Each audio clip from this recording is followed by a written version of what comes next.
क्योंकि बहुत सारे एक्सपर्ट ऐसी भी आशंका जता रहे हैं कि इसके अंदर कोई कॉन्स्पिरेसी भी हो सकती है, क्योंकि जिस तरह से भारत पाकिस्तान और दूसरे देश विदेशों के अंदर एक दूसरे को क्षति पहुंचाने की कोशिश लगातार की जा रही है, तो इस बात से कोई गुरेज नहीं किया जा सकता कि ये एक साजिश का भी हिस्सा हो सकता है। लेकिन ये जांच एजेंसियों के हाथ में है कि वो किस तरह से इसकी जांच करें और देखें। दोस्तों, कई ऐसे परिवार, निर्दोष परिवार जो लंदन जा रहे थे, जिसमें छोटे छोटे बच्चे थे,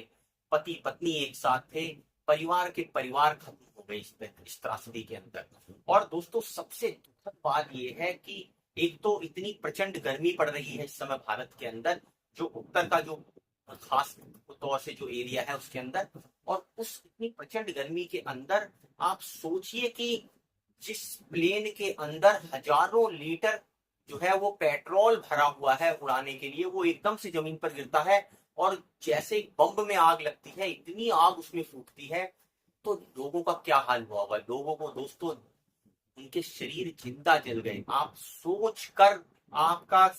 मन सहर उठेगा कि अगर एक आदमी की छोटी सी उंगली भी जल जाती है तो कितना दर्द होता है। और इस त्रासदी के अंदर तो लोग जिंदा जल गए, उनको अपनी जान गंवानी पड़ी, तो कितना पीड़ादायक, कितना दुखदायी वो इवेंट रहेगा। हम सभी सिर्फ ये प्रार्थना कर सकते हैं कि उन सभी आत्माओं को भगवान अपने चरणों में जो है वो शरण दें और उनको जो है वो शांति प्राप्त हो। लेकिन दोस्तों, जवाबदेही तो क्या सरकार को तय करनी ही पड़ेगी, क्योंकि किसी ना किसी वजह से ये हादसा हुआ क्यों है, इसके लिए रिस्पॉन्सिबल किसी ना किसी को तो ठहराना ही पड़ेगा।